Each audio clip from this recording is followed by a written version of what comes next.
একটুখানি হাত বাড়ালেই ছোঁয়া যেত তোমায়।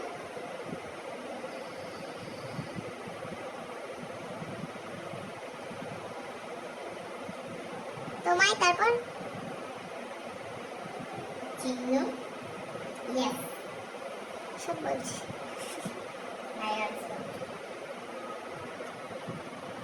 রাজা রেডি হবে বাবা, এখন চলে আসবে। তোমার গরমে চা খেতে অসহ্য লাগে না? আমার মতো কেন হতে যাবে? তোর গরমে ম্যাগি খেতে অসহ্য লাগে না?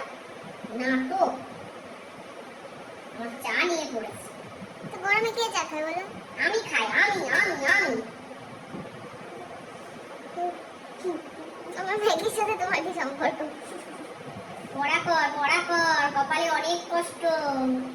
রোজই তো করছি, সারাদিন তো করছি। কিছু করিস না, পড়া কর। তুই সারাদিন ফোন দেখছ? যদি বড় হতে চাস চুপ করো, জ্ঞান দিও। করবি না, লোকের বাড়িতে বাসন মাজবি।